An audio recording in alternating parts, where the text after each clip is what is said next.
الله الله الله الله السلام عليكم ورحمة الله وبركاته. الحمد لله يستعينه ونستغفره ونؤمن به ونتوكل عليه ونعوذ بالله من شرور أنفسنا ومن سيئات أعمالنا.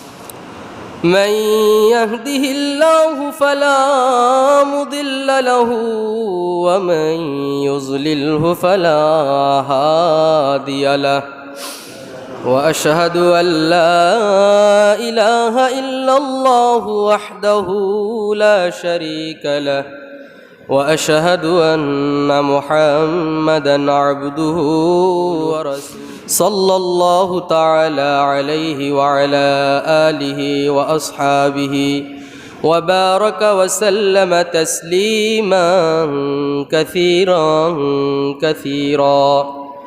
أما بعد فقد قال الله تعالى في كلامه المجيد والفرقان الحميد: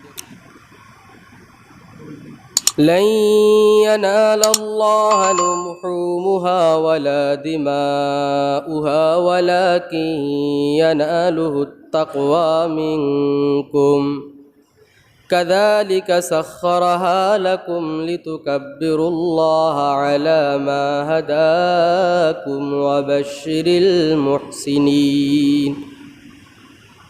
وقال النبي صلى الله عليه وسلم: من كان له سعة ولم يضحي فلا يقربن مصلانا، أو كما قال النبي صلى الله عليه وسلم.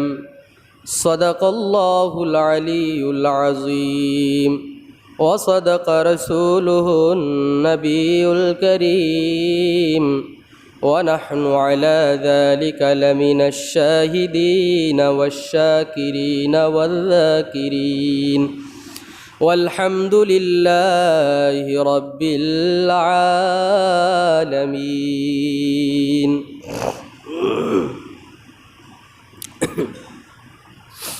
الحمد لله ثم الحمد لله.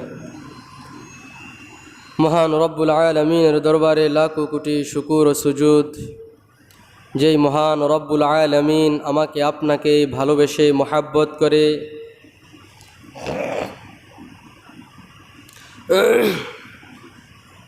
পবিত্র ঈদ উল ফিতর এর পরে দীর্ঘ 2 মাস পর আরেকটি মুসলমানদের খুশির এবং আনন্দের ঈদ ঈদ উল আজহা পর্যন্ত এনে হায়াতে তয়্যিবা বৃদ্ধি করে ইমানের সাথে আমলের সাথে মসজিদে এসে কিছু কথা বলার এবং শোনার তৌফিক দিয়েছেন। এই জন্য আল্লাহ সুবহানাহু ওয়া তাআলার দরবারে শুকরিয়া আদায় করে নেই আলহামদুলিল্লাহ। সকল ক্ষেত্রে আল্লাহ রাব্বুল আলামিনের শুকরিয়া আদায় করার দরকার আছে কি নাই? কত মানুষ গত বছর এই সময় কোরবানের প্রস্তুতি নিচ্ছিল, কোরবানের আমেজ করতেছিল, আজকে তারা এই জমিনে আছে। তাহলে আল্লাহ রাব্বুল আলামিন আমাকে আপনাকে হায়াত তয়্যিবা বৃদ্ধি করে সুস্থতার সাথে পর্যন্ত এনেছেন। এই জন্য এটা তো আমার মানবতাও দরকার, একটা মানবতাও থাকা দরকার যে আল্লাহ রাব্বুল আলামিন চাওয়াবিহীন সুস্থতার সাথে আমাকে দ্বিতীয় একটা ঈদ করার তৌফিক দিয়েছেন। এই জন্য শুকরিয়া আদায় করার দরকার না? হ্যাঁ, আল্লাহ। দীর্ঘ আলোচনা চলতেছিল জিলকদ মাস থেকে নিয়ে আজ পর্যন্ত কোরবানির ইতিহাস সম্পর্কে। এখান থেকে কি শিখলাম, কি মানলাম, কি দরকার, কি ছাড়তে হবে, কি মানতে হবে? শুধু বয়ান শুনলেই কি চলবে? হ্যাঁ, নাকি কিছু রাখার দরকার? যেটা বর্জনীয় সেটা বর্জন করতে হবে, যেটা করণীয় সেটা করতে হবে। বিষয়টা এমন নয় না ভাই? হ্যাঁ, বিষয়টা এমন নয়। যদি আমি শুধু শুনতেই থাকি, কিয়ামত পর্যন্ত শুনবো, কিয়ামত পর্যন্তই শুনবো, কিন্তু কোনোদিন আমার জিন্দেগির ভিতরে আমল করার, প্র্যাকটিক্যাল কোনোদিন করার তৌফিক হবে না। হ্যাঁ, এই জন্য মুহতারাম, আমাকে আপনাকে অবশ্যই যে কথাগুলা বলতেছি বলবো, প্রত্যেকটা কথার এটা আগামীকাল ঈদুল আজহার যেই দিন, সব কিছু একটা দিনের জন্যই Hey there. কাম্য, সব কিছু একদিনই। Subscribe যত to my তাকওয়া, channel. And ফরজগারি, also press this bell icon. নিয়ত, হুকুম, আহকাম, মাসলা মাসের সব একটা দিনের জন্যই তো। হ্যাঁ, একটা দিনের জন্য এত কিছু যদি শিওর সব কিছু নিয়তের উপরে যদি আমার আর আপনার নিয়তের ভিতরে গরমিল হয়ে যায়, সব কিছু কি হয়ে যাবে? ধ্বংস হয়ে যাবে, বরবাদ হয়ে যাবে। মুহতারাম মুআজ্জাজ, আল্লাহু আকবার। আল্লাহ রাব্বুল আলামিন মুসলিম ইতিহাসের যেই দুই ব্যক্তির শরণার্থে, যেই দুই ব্যক্তির জন্য ইতিহাসের পাতায় আল্লাহ রাব্বুল আলামিন সোনালী অক্ষরে যাদের নাম লিখে দিয়েছেন, আর যাদের এই কুরবানি, অসীম ত্যাগ, তিতিজ্ঞার কারণেই আল্লাহ রাব্বুল আলামিন আমাদের জন্য এই কুরবানিকে কি করে দিয়েছেন?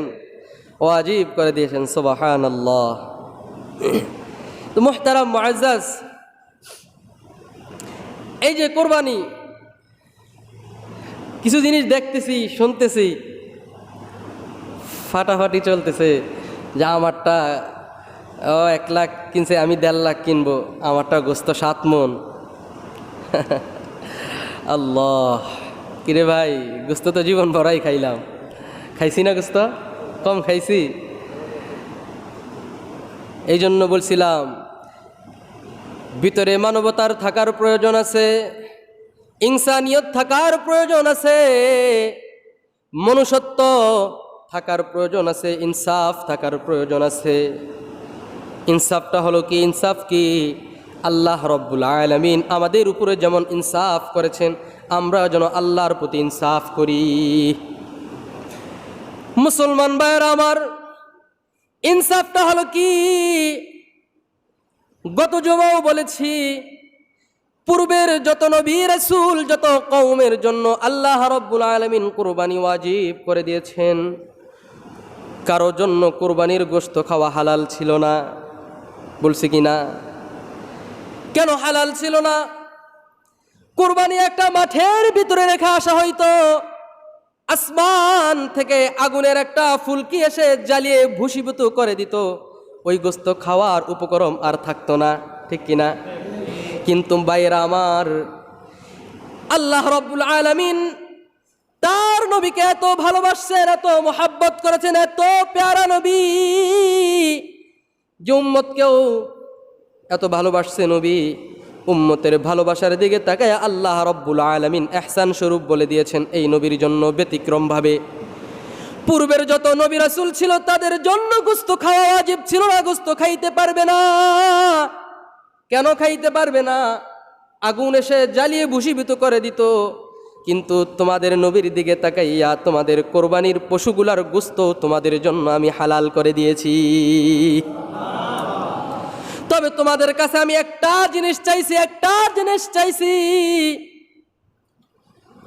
আমি তোমাদের গোশত চাই না, তোমাদের গরুর চামড়াও চাই না, ঠ্যাং চাই না, পাও চাই না, মাথা চাই না, রক্তলোম কিছু চাই না। এই কথাটাই আল্লাহ রাব্বুল আলামিন কোরআনের ভিতরে বলেন, লা ইয়ানালাল্লাহু লুহুমুহা ওয়ালা দিমাউহা ওয়ালাকিন ইয়ানালুহুত তাকওয়া মিনকুম কাযালিকা সাখখারাহা লাকুম লিতুকাব্বিরুল্লাহা আলা মা হাদাকুম ওয়া বাশশিরিল মুহসিনিন। সুবহানাল্লাহ। ভাইরা আমার, আল্লাহ রাব্বুল আলামিন 17 পারায় সূরা হজ 13 নম্বর পৃষ্ঠা বলতেছেন, 2 নম্বর রুকুর ভিতরে বান্দাদেরকে বুঝাইতেছেন, সমঝাইতেছেন, বান্দারা বুঝো, লা ইয়ানালাল্লাহু লুহুমুহা, এরে বান্দা, তোমার জবাইকৃত পশু, কুরবানিকৃত পশুর লুহুমুহা আমি গোশত চাই না, গোশতটাও আমার কাছে পৌঁছে না। ওয়ালা দিমাউহা, ওই কুরবানি পশুর রক্ত আমার কাছে আসে না। ওয়ালাকিন ইয়ানালুহুত তাকওয়া মিনকুম, ওই গরুর শিং আমার কাছে আসে না, গরুর চামড়া আমার কাছে পৌঁছে না। তবে আমার কাছে একটা জিনিস পৌঁছে, আমার কাছে একটা জিনিসের প্রয়োজন। ওই জিনিসটা হইল কি ইয়ানালুহুত তাকওয়া মিনকুম, তোমার দিলের তাকওয়া, তোমার দিলের ভিতরের পরহেজগার, তোমার নিয়তটাই আমার কাছে পৌঁছে। তুমি কি গোশত খাওয়ার জন্য কুরবানি দাও, সমাজের দাম্ভিকতা প্রকাশ করার জন্য দাও, নাকি না দিলে লোকে কি বলবে, ধার করা হলেও দিতে হবে? অমুকে বড়টা দিয়েছে, আমি কেন ছোটটা দিব, আমিও তার থেকে বড়টা দিব ধার করা হলেও। কি নিয়তে দিয়েছ? দিলের কি তামান্না, দিলের কি আহাঙ্কা যে কুরবানি না দিলে মেয়ের জামাই বাড়িতে কি পাঠাইব, কি খাইব? কোন নিয়ত? এটা নিয়ত কে জানে? জোরে বলেন, কে জানে? আর যদি নিয়ত করেন, মালিক তুমি আমাকে কুরবানি দেওয়ার তৌফিক দিয়েছ, কুরবানি দেওয়ার হুকুম আমার উপর আরোপিত হয়েছে, মালিক গো তুমি তো আমার কুরবানির গোশত চাও না, কুরবানির পশু চাও না, শুধু তো আমার দিলের তাকওয়াটা চাও, দিলের নিয়তটা চাও। আল্লাহর কসম রে মালিক, একমাত্র পশুটা তোমার রাস্তায়, তোমার জন্যই আমি কোরবান করে দিলাম। এরকম কোরবানি যদি আমি আপনি দিতে পারি, তাহলে ওই কোরবানির পশু আমাকে আপনাকে অবশ্যই অবশ্যই কাল কিয়ামতের কঠিন দিন হাসরের ময়দানে ফুলসিরাত পার করিয়ে জান্নাত পর্যন্ত পৌঁছে দিবে ইনশাআল্লাহ, সুবহানাল্লাহ। আর যদি ওই যে গোশত খাওয়ার জন্য হয়, তাহলে আমিও বাঙ্গা, আমার গরুর পাও কি বাঙ্গা, হ্যাঁ যাব কি আর আমাকে নিবেই কি? এই জন্য ভাইরা আমার, কোরবানি কার নামে হইতে হবে? জোরে বলেন, কার নামে? আরো জোরে বলেন, কার নামে? এই কথাগুলা বারবার কেন বলি? এই জন্য বলি ভাই, কোরবান থেকে আমাদের অনেক কিছু শিক্ষার আছে, অনেক কিছু শিক্ষার আছে, অনেক কিছু শিখতে চাইলে অনেক কিছু শিখতে পারি এখান থেকে। পারি না? কাকে কোরবানি দিয়েছিলেন? কার জায়গায় কাকে শোয়াইছে? কখনো চিন্তা করছি ভাই? যদি আল্লাহ রব্বুল আলামিন সন্তানটাকে কবুল করে লাইতো, তাহলে আমার প্রতি মানুষের প্রত্যেকটা বড় সন্তানকে আল্লাহর রাস্তায় কোরবান দিতে হইতো। হ্যাঁ, কথা বলেন না দি? যদি আল্লাহ সন্তানই চাওয়া মাকসাদ হইতো, প্রত্যেক জনের সন্তানকে আল্লাহর রাস্তায় কোরবান দিতে হইতো। পারতেন? হ্যাঁ এ ভাই কথা বলেন না কেন? পারতেন? তাহলে আল্লাহ রাব্বুল আলামিন আমার উপর ইহসান করে নাই দুম্বা দিয়ে? ইহসান করে নাই? তাহলে আমি যদি আমার নিয়তটাকে সহি শুদ্ধ করি, এতে কি আমার কষ্ট হবে? কষ্ট হবে? হ্যাঁ। আরেকটি কথা, আল্লাহ, এই যে কোরবানি করতে গিয়ে সমাজের ভিতরে কত কিছু যে চলে, গোশত নিয়ে, বন বাটোয়ারা নিয়ে, হ্যাঁ কিভাবে দিবে না দিবে, কত কিছু যে চলে। কেউ কোনোদিন প্রশ্ন করে না, হুজুর আমরা এইভাবে দিতেছি হবে কি না, প্রশ্নই করে না। তবে শুনি হুজুর অমুকে এইভাবে দিতেছে, হবে কি না। শুনে দেখিস, যে দিতেছে তারও কোরবানি বাদ, যারা সঙ্গী আছে সবাই বাতিল। আছে না এরকম? হ্যাঁ আল্লাহ, তাহলে বলেন দেখি, আমার একটা ভুলের কারণে যদি পুরা 7 জনের ভাগ নষ্ট হয়ে যায়, তাহলে আমি যদি এই ভুল মাসালা থেকে বাঁচতে পারি, এটা আমার জন্য ভালো না? আমার একটার কারণে যদি 7 জন মানুষ বেঁচে যায়, 6 জন মানুষ বেঁচে যায়, তাহলে এই মাসালাটা আমার জানার প্রয়োজন আছে না? হ্যাঁ আল্লাহ, তার আগে আসেন মাসালা শেষে বলবো। আল্লাহ রাব্বুল আলামিন এই যে ইহসান করেছেন কুরবানির পশু দিয়ে, সন্তানকে বাদ দিয়ে কুরবানি পশুকে কেন নির্ধারণ করলেন? বুঝতে পারছেন ভাই আমার? কুরবানি পশুকে কেন নির্ধারণ করলেন যে উট, খাসি, দুম্বা, গরু ইত্যাদি তোমরা কি করবা? কুরবানি দিবা। খেয়াল করবেন ভাই, একটা কথা বলি মাঝখানে। আজকে কি বার? আজ কয় তারিখ আরবি? কয় তারিখ? সবাই আস্তাগফিরুল্লাহ কন, আস্তাগফিরুল্লাহ কন, মাথা নিচের দিকে দেওয়া দরকার। আজকে হজের দিন, আরাফার দিন। কোন দিন খেলা হয়, কোন দিন কি হয়, খবর তো ঠিকই রাখেন। লজ্জা থাকা দরকার আমাদের ভিতরে একটু। বেহসাস থাকা দরকার ছিল আজকে। আজকে আরাফার দিন, কেউ জানেন না। আরে মিয়া, সৌভাগ্য দিন আজকে, সারাদিন মসজিদে পড়া থাকা দরকার ছিল আমাদের। আল্লাহ রসুল বলছেন, যদি কোনোদিন ঈদের দিন, জুমার দিন হজ পড়ে যায়, আর যেদিন যারাই হজের ভিতরে থাকবে তাদের জন্য নসিব। ইবনে মাজার ভিতরে একটা হাদিস আসছে, যদি কোনো একটা হজ জুমার দিন পড়ে যায়, ওই ব্যক্তির 12 বছর হজ করলে, কবুলিয়ত হজ করলে যে সব হবে, ওরকম সব তার আমলনামায় লিপিবদ্ধ করা হবে। চিন্তা করছেন আপনি? জুমায় কোনোদিন, আমি জন্মের পরে, আমার বুঝজ্ঞান হওয়ার পরে আমি জুমায় কোনোদিন হজ দেখিনি। আপনারা দেখছেন? হ্যাঁ, আপনি পাইছেন একটা, মনে গেছিলেন, বলছিলেন, দেখছেন? জুমার হজ এরা খুব ভাগ্যবান হজ। আজকে আরাফার দিন কেউ জানি না, আজই অবস্থা। কষ্ট লাগা দরকার ছিল আমাদের আজকে। দুনিয়াবি যত সব কাজের হিসাব থাকে, আরবি মাস্টার হিসাব অন্তত এই মাসের দরকার ছিল। অন্তত রমজান মাসের আর জিলহজ মাসের হিসাবটা আমাদের প্রয়োজন ছিল। হজের মাস উচিত ছিল আমাদের, বলেন উচিত ছিল না? বলেন ভাই, রাগ করেন না, উচিত ছিল কি না? আজকে আরাফার দিন, হজের দিন গতকালকে থেকে শুরু হয়েছে, আচ্ছা আমরা জানিই না। কত পবিত্র একটা দিন আজকে, সবাই আনন্দ। আজকে কবুল দোয়া, কবুলিয়তের দিন আজকে। আল্লাহ আল্লাহ আমাদের মাফ করুক, বলেন আমিন। যা বলতেছিলাম, তো কেন পশুকে নির্ধারণ করেন আল্লাহ রাব্বুল আলামিন? মানুষকে আল্লাহ দুই জিনিস দিয়ে সৃষ্টি করেছেন, দুই বৈশিষ্ট্য দিয়ে আল্লাহ সৃষ্টি করেছেন। কয় বৈশিষ্ট্য ভাই? একটু কথা বলেন আমার সাথে। কয় বৈশিষ্ট্য? এক বৈশিষ্ট্য রব্বানিয়ত। এক বৈশিষ্ট্য কি? রব্বানিয়ত। কি নিয়ত? রব্বা। দুই নফসানিয়ত। দুই কি? নফসানিয়ত। রব্বানিয়ত হচ্ছে আল্লাহর যে হুকুমগুলো আছে মানুষের দিলের ভিতরে, ভালো জিনিসগুলো সে সবসময় অ্যাকসেপ্ট করবে। আর নফসানিয়ত হচ্ছে নফসের জিনিসগুলা, নফসের ভিতরে অহংকার, হ্যাঁ, নফসের ভিতরে কুমন্ত্রণা, কুচক্র, যত নফসিয়ত, যত খারাপ জিনিস আছে, এই নফসানিয়তকে কোরবান দিতে হবে। এই নফসানিয়তকে এই জন্য আল্লাহ রাব্বুল আলামিন কুরবানিকে পশু দ্বারা এই জন্য নির্ধারণ করেছেন যে পশু যেমন আল্লাহর সমীপে, আল্লাহর সামনে তাকে যেমন একেবারেই সফর্দ করে দেয়, তার পশুর থেকে একেবারে বিলীন করে দেয়, মানুষ যখন ওই পশুকে কোরবানি দেয়, সে যেন তার থাকার ভিতরে থাকা পশুত্ব, হিংস্রত্ব, তার ভিতরে থাকা অহংকার, হিংসা, বিদ্বেষ, লালসা, সব যেন ওই পশু যেমন তার সব কিছু আল্লাহর সামনে সমীপায় করে দেয়, সপর্দ করে দেয়, মানুষে যেমন তার ভিতরে নফসানিয়ত, তার মনুষ্যত্ব, তার পশুত্ব যেন একেবারে কুরবানির দাতার মতন, কুরবানির পশু মতন আল্লাহর সামনে একেবারে নত করে দেয়। এটাই বুঝাইছেন কুরবানিকে পশু দ্বারা নির্ধারণ করে।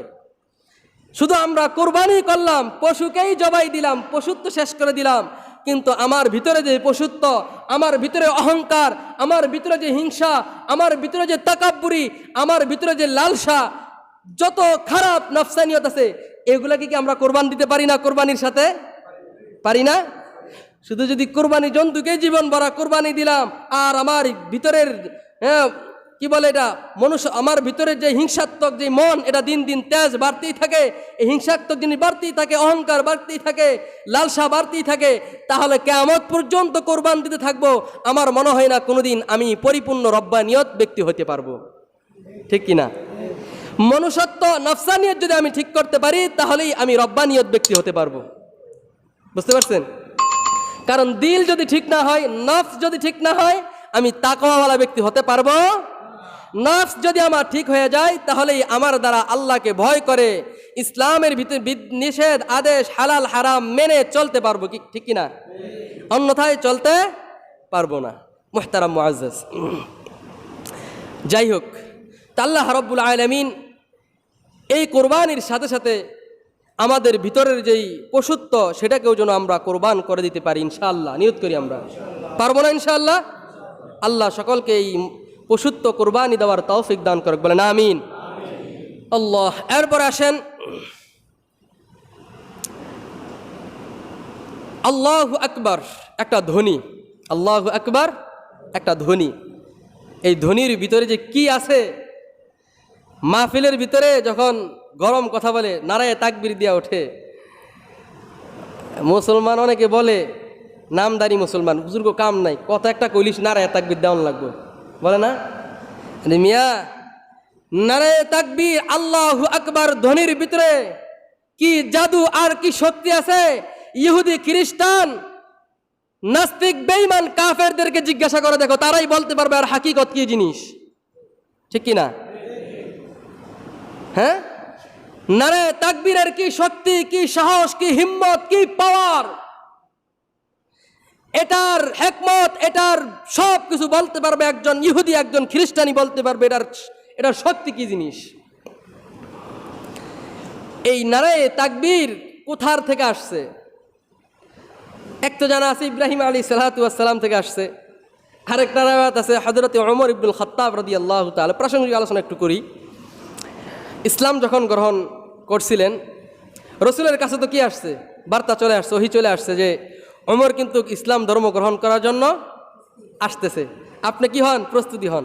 রসুল তো খুশি, সাহাবীদেরকে এরকম লাইন দ্বারা খাড়া করাই দিছে। কি করাই দিছে? কি জন্য দাঁড়া করাইছে? স্বাগতম জানানোর জন্য, তোমরা দাঁড়ায় থাকো। ওমর যখন মাথা নিচু করে রসুলের সামনে এসে বলছেন, ইয়া রাসূলুল্লাহ সাল্লাল্লাহু আলাইহি ওয়াসাল্লাম, আপনি আমাকে মুসলমান বানিয়ে পাক পবিত্র বানিয়ে দেন। এই কথাটা যখন বলছে, পিছন থেকে আব্দুর রহমান ইবনে আউফ, হযরত আলী কাররামাল্লাহ, আরো বিভিন্ন সাহাবীরা মন থেকে কেমন জানি তারা বলে উঠছিলেন নারায়ে তাকবীর আল্লাহু আকবার বলে উঠছিলেন। আর পুরা নবীর যেই ঘর ছিল, আল্লাহর ধ্বনিতে এরকম আকাশ বাতাস প্রকম্পিত হতেছিল। সুবহানাল্লাহ। ওমরের ইসলাম গ্রহণ করার পরে আল্লাহু আকবার ধ্বনি হয়েছিল। আল্লাহ। আরেকটা জিনিস আছে, হযরতে, এই জিনিসটা এই জন্য বলতেছি, আল্লাহু আকবার কেন বলবো এই জিনিসটা একটু পরে বলি, তার আগে বুঝেন আল্লাহু আকবারের এই ধ্বনির ভিতরে কি জিনিস, এই ধ্বনিটা কেমন। হযরতে তুফাইল, আমির ইবনে তুফাইল রাদিয়াল্লাহু তাআলা আনহু পরবর্তীতে মুসলমান হয়েছেন, কিন্তু প্রথমে মুসলমান হন নাই। আল্লাহর হাবিব সাল্লাল্লাহু আলাইহি ওয়াসাল্লাম হালিম রাদিয়াল্লাহু তাআলা আনহুর মাধ্যমে একটা বার্তা লিখে তার কাছে পাঠাইছেন। বার্তার ভিতরে লেখা ছিল, তুফাইল ইবনে আমির, তুমি তো কুরাইশ মক্কাদের একটা গ্রুপের সর্দার, তোমার কাছে আমি একজন সাহাবীর মাধ্যমে একটা বার্তা পাঠাইলাম, আমি রসুল নিজেই পাঠাইছি। এ আমির, যদি তুমি ইসলাম গ্রহণ করো তাহলে দুনিয়া এবং আখিরাত উভয়টা তোমার জন্য কামিয়াবি হয়ে যাবে। আমিরের কাছে যখন সাহাবী রাদিয়াল্লাহু তাআলা আনহু আজমাইন চিঠিটা দিলেন, সে বুঝতে পারছে রসুলের দরবার থেকে চিঠি আসছে, আমি যেন মুসলমান হই। আমর রাদিয়াল্লাহু তাআলা আনহু তখনও মুসলমান হন নাই। পিছন থেকে একজন ব্যক্তিকে ইশারা করেছে, যেই ব্যক্তি বার্তাবাহক নিয়ে আসছে ওই ব্যক্তির পিছন থেকে খঞ্জর দ্বারা নিক্ষেপ করে তাকে শহীদ করে দাও। চোখে দ্বারা ইশারা করার সাথে সাথে পিছন থেকে তার গর্দানের ভিতরে খঞ্জর মেরে তাকে শহীদ করে দিয়েছে। আল্লাহর বান্দা নবীর সাহাবী মৃত্যুবরণ করার পূর্বে জবান থেকে অটোমেটিক বের হয়ে আসছে আল্লাহু আকবার, আল্লাহু আকবার, ফুস্তু ওয়া রাব্বুল কাবা। সুবহানাল্লাহ বলেন, সুবহানাল্লাহ। আল্লাহু আকবার, ফুস্তু ওয়া রাব্বুকাল কাবা। আল্লাহর কসম করে বলি, এরে তুফাইল ইবনে আমির, আমি কিন্তু আল্লাহর দরবারে সফল কামিয়াবি হয়ে গেছি। তুমি যদি ভাবো আমি মৃত্যুবরণ করেছি এতে আমার দুঃখ কষ্ট, আল্লাহর কসম আমার কোনো কষ্ট নাই। আমি পৃথিবীতে যত আনন্দ পেয়েছি আজকের মতো তো আনন্দ আর খুশি হই নাই। যেদিন থেকে ইসলাম গ্রহণ করেছি ওদিন থেকে আমি টার্গেট নিয়েছি, আল্লাহ যেন আমাকে রসুলের কোনো আদেশের ভিতরেই যেন আমাকে শহীদ করে দেয়। ওই যে সাহাবী বলেছিলেন আল্লাহু আকবার, এই যে একটা তাকবীর বলেছে আল্লাহু আকবার, ফুস্তু ওয়া রাব্বুল কাবা, এই যে তাকবীরের যে একটা পাওয়ার, এই পাওয়ারটা তুফাইল ইবনে আমরের কলিজার ভিতরে লেগে গেছে। সুবহানাল্লাহ। তুফাইল ইবনে আমর তখনও মুসলমান হন নাই। চিৎকার দিয়ে উঠে তুফাইল ইবনে আমর, আরে আমি কাকে মেরেছি? আমি মারছি এই জন্য তো আমি খুশি হইতে পারি, কিন্তু তার জবান থেকে এমন কথা আসছে, আমি কি খুশি হইব, বরং আমার দিলটা ছিঁড়ে ছিঁড়ে যাইতেছে। এখন 2 দিন যায়, 3 দিন যায়, দিলের প্রশ্ন করে, আরে আমি কি করলাম, কি করলাম, কি কালিমা শুনাইলে আল্লাহু আকবার একটা ধ্বনি শুনাইছে। আল্লাহর হাবিব বলেন, এটা ধ্বনির এত পাওয়ার, যদি কোনো বেঈমানের কলিজার ভিতরে একবার ঢোকই, বেঈমানকে আল্লাহ রব্বুল আলামিন পরিপূর্ণ মুমিন বানায়া জান্নাত পর্যন্ত নিয়ে যায়। একটা জিনিস। আরেকটা হাদিস বলি, হযরতে খুবাইব রাদিয়াল্লাহু তাআলা আনহু আজমাইন, ইতিহাসের পাতায় যার নাম সোনালী অক্ষরে এখনো পর্যন্ত লেখা আছে, সাহাবীদেরকে যত কষ্ট দিয়ে মেরেছে তাদের ভিতরে অন্যতম খুবাইব রাদিয়াল্লাহু তাআলা আনহু আজমাইন। হযরতে খুবাইব রাদিয়াল্লাহু তাআলা আনহুকে শুলি চড়িয়ে কি করেছে? হত্যা করেছে। হযরতে খুবাইবকে যখন শুলির উপরে চড়াবে, চড়ানোর সময় সকালে আনন্দ ফুর্তি করতেছে, নাচ গান করতেছে। যখন খুবাইব বুঝতে পেরেছে এখন আমি শুলির নিচ থেকে নেমে যাব, খুবাইবের জবান থেকে একটা কালিমা প্রকাশ পেল। খুবাইব আল্লাহর শুকরিয়া আদায় করে কাফেরদেরকে উদ্দেশ্য করে বলে, ওয়ালাস্তু উবালি হিনা কুতুল মুসলিমান, ওয়ালাস্তু উবালি হিনা কুতুল মুসলিমান আলা আই শাক্কিন কানা ফিল্লাহি মাসরাই ওয়া যালিকা ফি যাতিল ইলাহি ওয়া ইয়াশা ইউবারিক আলা আওসালিন শিলউন মুমাজ্জাই। হযরতে খুবাইব রাদিয়াল্লাহু তাআলা আনহু বলেন, ওয়ালাস্তু উবালি, রে কাফের মুশরিকরা শোনো, আমি মরবতে কোনো সন্দেহ নাই, আমরা সকলেই মরব, কোনো সন্দেহ নাই। আর ওই মরাটা যদি আমার মালিকের সামনে মালিকের জন্য হয়, তাহলে ওই মৃত্যুকে আমি কোনো মৃত্যুই মনে করি না, ঠিক কিনা? হযরতে খুবাইব বলে, আমি আমার খুদার সামনে আমার জান কুরবান করে দিলাম, আল্লাহ যদি আমার এই জানটাকে কবুল কইরা ফেলায়, এই জানের বিনিময়ে যদি মালিকের কাছে আমি যদি জান্নাত পেয়ে যাই, তাহলে এর বিনিময়ে আল্লাহর কাছে শুকরিয়া আদায় করি, আলহামদুলিল্লাহ, আজকে যে কষ্ট, এই কষ্ট আমার কাছে কষ্ট মনে হবে না। এই কথা বলার পর সর্বশেষ বাক্য উচ্চারণ করেছেন, আল্লাহু আকবার, আল্লাহু আকবার। Hey there. এই জন্য বললাম এই 3টা ঘটনা, এই কারণে বলেছি আল্লাহু আকবার, এই ধ্বনিটা কত দামি, কত দামি। আল্লাহ রব্বুল আলামিন জিলহজ মাসের 9 তারিখ থেকে নিয়ে 13 তারিখ পর্যন্ত, ফজর থেকে নিয়ে 13 তারিখ আসর পর্যন্ত মোট 23 ওয়াক্ত নামাজের ভিতরে আল্লাহু আকবার সালাম ফিরিয়ে ফরজ নামাজের পরে প্রতিটা ব্যক্তির জন্য, মহিলা এবং ছেলে এবং পুরুষ, মেয়ে এবং সকলের জন্য আল্লাহ রব্বুল আলামিন সালামের পরে একবার জোরে সোরে আওয়াজ করে আইয়ামে তাশরিক বলা সকলের জন্য ওয়াজিব করে দিয়েছেন। আইয়ামে তাশরিক কি জিনিস? আল্লাহু আকবার, আল্লাহু আকবার, লা ইলাহা ইল্লাল্লাহু আল্লাহু আকবার, আল্লাহু আকবার ওয়ালিল্লাহিল হামদ। আজকে ফজর থেকে শুরু হয়েছে, আজকে ফজর থেকে শুরু হয়েছে, মঙ্গলবার আসর পর্যন্ত চলবে, মঙ্গলবার আসর পর্যন্ত চলবে। আল্লাহ আমাদেরকে, আল্লাহ রাব্বুল আলামিন যে কোরবানি দিলাম, বিশেষ করে যারা কোরবানি দেই সকলের জন্যই, তারপরও যারা কোরবানি দেই, কোরবানি দেওয়াটা ওয়াজিব। যেহেতু আইয়ামে তাশরিক, এটা বলা ওয়াজিব, কমস কম এই 5 দিন আমরা নামাজ পড়বো ইনশাআল্লাহ, নাকি সব সময়ের জন্য পড়বো? জোরে বলেন আল্লাহু আকবার। আল্লাহ সকলকে কবুল করুক, বলেন আমিন।